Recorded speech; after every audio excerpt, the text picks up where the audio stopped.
wabarakatuh. Selamat pagi anak-anak ibu. Ya, apa kabar semua? Ibu berharap kita semua dalam keadaan sehat walafiat ya. Amin amin ya robbal alamin. Baik anak-anakku, hari ini kita belajar pendidikan agama Islam tentang sholat kewajibanku. Untuk buku paket boleh dibuka halaman 58 ya. Buku paket dibuka halaman 58. Dan untuk LKS boleh dibuka halaman 37. LKS boleh dibuka halaman 37. Disimak ya nak. Oke, anak-anak ibu, sholat itu merupakan tiang agama. Merupakan apa sayang? Ya, merupakan tiang agama. Jadi orang yang beragama Islam itu harus sholat ya nak ya. Nah, barang siapa menegakkan sholat berarti telah menegakkan agama. Barang siapa meninggalkan sholat berarti meruntuhkan agama. Sholat itu kewajiban yang telah ditentukan waktunya bagi orang-orang yang beriman ya. Jadi kita sebagai orang beriman, orang Islam, kita harus mengerjakan sholat. Dapat dipahami nak? Salat artinya doa. Ya, sholat artinya apa? Doa. Nah, sholat diartikan pula sebagai serangkaian ucapan dan gerakan tertentu yang diawali dengan takbiratul ihram dan diakhiri dengan salam. Takbiratul ihram itu yang mana sih nak? Iya, yang berbunyi Allahu Akbar ya. Namun sebelum takbiratul ihram kita awali dengan niat dulu ya. Setelah niat sholat baru kita awali dengan takbiratul ihram. Lalu diakhiri dengan mengucap salam. Ya, seperti itu. Dapat dipahami nak? Nah, untuk niatnya sendiri, sholat kita itu, sholat wajib kita ada 5 waktu ya nak. Ya, seperti sholat zuhur, asar, maghrib, isya dan juga subuh. Dan untuk niatnya suka kita baca ketika dalam membaca bacaan sholat. Contohnya nih, sholat zuhur.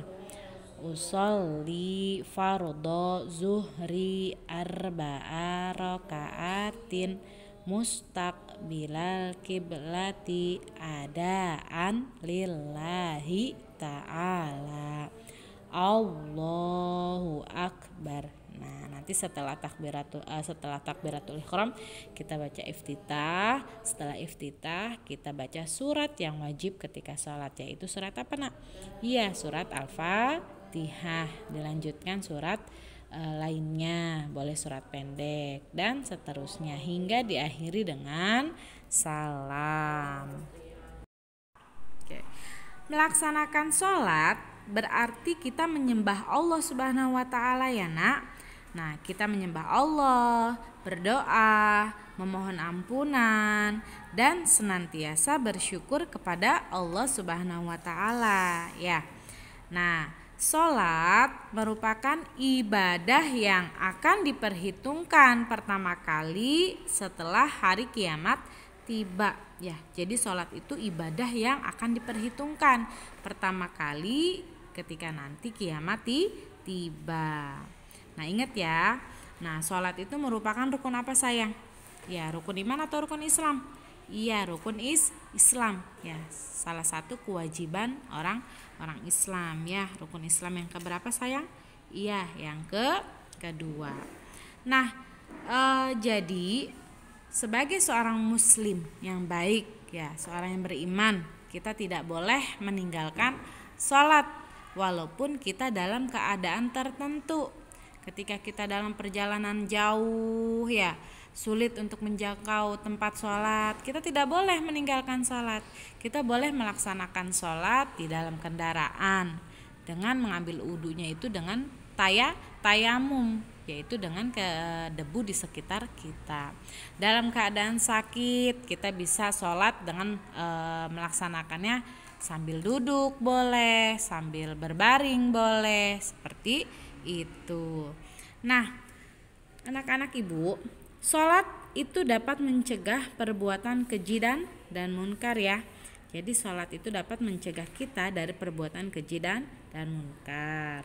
Nah, sholat itu yang tadi ibu bilang ada 5 waktu. Ada sholat apa aja sayang? Ada sholat zuhur, asar, maghrib, isya dan subuh. Dan dalam melaksanakan kegiatan sholat itu bisa sendiri, bisa juga berjamaah. Ya, berjamaah itu apa ya? Iya, berjamaah itu melakukan sholatnya lebih dari dua orang ya. Kalau sendiri itu disebut sholatnya sendiri atau disebut dengan munfarid. Bagaimana sayang? Dapat dipahami ya? Nah, baik anak-anakku. Nah, di sini pada halaman 65 buku paket ada contoh-contoh gerakan dalam sholat. Nah, atau praktik sholatnya. Nah, ya. Tuh, lihat nomor 1, dia bersiap ya membaca niat ya. Kemudian gerakan nomor 2 itu takbiratul ihram, mengangkat kedua tangan. Gerakan ketiga itu bersedekap ya, membaca doa iftitah, Al-Fatihah dan juga surat pendek lainnya. Kemudian gerakan berikutnya ruku sambil membaca doa. Ya, rukunya sambil membaca doa. Kemudian gerakan yang kelima itu adalah i'tidal setelah ruku ya, setelah bangun dari ruku i'tidal. Kemudian sujud. Nah, setelah itu duduk di antara 2 sujud ya. Nah, kemudian sama ya. Nah yang berikutnya adalah duduk di antara 2 sujud, tapi ini adalah duduk tahiyat akhir ya. Duduk tahiyat akhir ya. Yang terakhir adalah gerakan terakhir, menengok ya, atau memberi salam, mengucap salam sambil menengok kanan dan ke kiri seperti itu. Nah, dipelajari di sini ada keterangannya juga ya. Tuh, nomor 8 tadi mana nomor 8 ya? Di sini adalah duduk tasyahud awal. Nah, berarti nomor 9 itu duduk tasyahud akhir. Nah, dipelajari di rumah, dibaca-baca kembali ya. Nah, demikian pelajaran pendidikan agama Islam hari ini ya. Nah, untuk hari ini pelajaran pendidikan agamanya tidak ada tugas dari ibu, namun ibu meminta kalian untuk mempelajari video pembelajaran ini. Untuk minggu berikutnya kita akan membahas tentang syarat sholat dan juga rukun sholatnya. Selamat menyimak video pembelajarannya, tetap semangat belajarnya ya, jaga kesehatan. Terima kasih atas waktunya. Ibu akhiri dulu. Assalamualaikum warahmatullahi wabarakatuh.